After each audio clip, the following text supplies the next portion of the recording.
is my life. It's not what it was before. All these feelings I've shared, and these are my dreams that I've never lived before. Somebody shake me, 'cause I must be sleeping.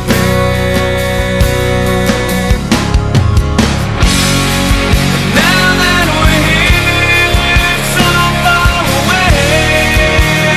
All the struggle we fought was in vain, and all the mistakes one life could take.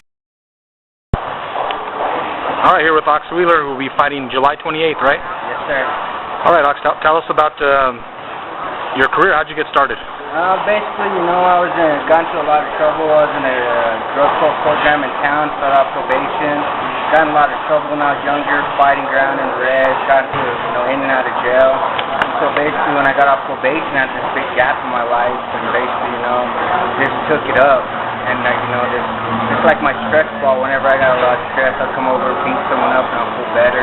So you're doing it more to relieve some steam? Yeah, that keep me out of trouble, and it's been so. It's went from a negative to a positive. So basically, it's turned my life around. 180 did. I'm 6 years sober, don't drink no more. And basically just love to fight.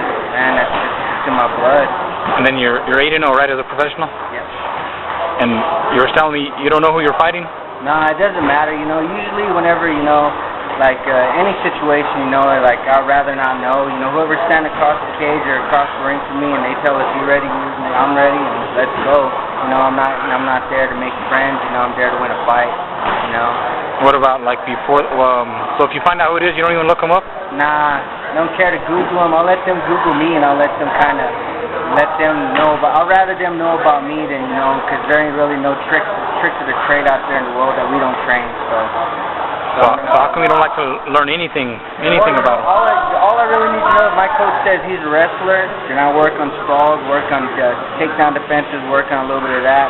If he tells me he's a Muay Thai fighter, then I'll work on stand up and work on takedowns. Opposite the game, take them out of their element, you know what I mean? Right. So basically, I don't really care, look at the record, how many knockouts they have, how many submissions. They can be 31-0, and I don't have to know that, and I would still fight them. So you get a lot from your trainer? He'll tell you. Obviously, he scouts them. Yeah. Okay. Basically, whoever he thinks that's going to be a fight for me, because I was blowing through a couple of them pretty quick, and they were saying that we need to get them some, competition. And they had some tough cats these last couple rounds, man. And the guy in Jacksonville, Florida, he was a tough round. And my last fight from Washington D.C., he came in from Washington D.C.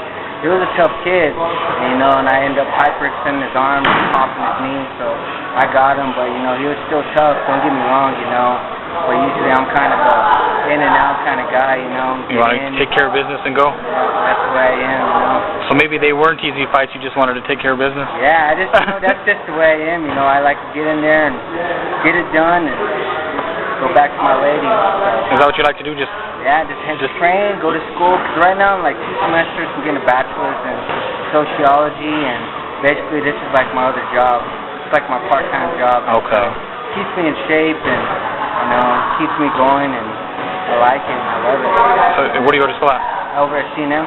Okay. So I'm 1 semester and I can transfer over to UM. So okay. Get my bachelor's. And then what are you gonna do with that? Hopefully go work with troubled adolescents. Because considering that was my path of being nothing but a troublemaker, trying to be somebody I wasn't, DUIs after DUIs, rehabs after rehabs, everything that my parents told me I should have listened to, and we know everything. Yeah. When you're at that age, teenage years, you think you know everything, but whenever you're behind bars, you can have all the friends in the world, but when you're behind bars, you're in rehab, jail, or in a hospital, your mom and dad are your best friends. So that's what I found out. Right. And so basically, I learned the hard way, and if I have a chance to go back and fix somebody's mistakes, I'll give them a hand. Because I've been down that road, and and it's a shitty road. So you basically want to, whatever you've learned in life, you want to pass on to others, what not to do? Yeah, what not to do. But and plus, a lot of people, like back in my reg, you know, they're really surprised that I came out of I dug myself deep into a hole, and I also dug myself out, and now I'm standing 6 feet above. So now they're basically saying, is that the same guy? Yeah, basically, you know, like, I grew up in Mescalero and Mescalero Apache, and my dad's nest purse out of Lapway, Idaho. They met at Haskell, and basically, you know, that's where the plan begun. 5 of us popped out. So, you know, but other than that, you know, my mom and dad are, you know, they're my heroes, and, you know, Tom and Arlene, they're like second parents to me. You know, they took me under their wing, and they didn't hesitate to show me what they know. Right. And basically, you know, they took in an animal, you know, basically took in an animal and made me a monster. And because, you know, I'm out there doing what I have to do, but I just train hard. There's no secret to what I do. It's just train hard. You know. Got anything to say to your opponent? Actually, no.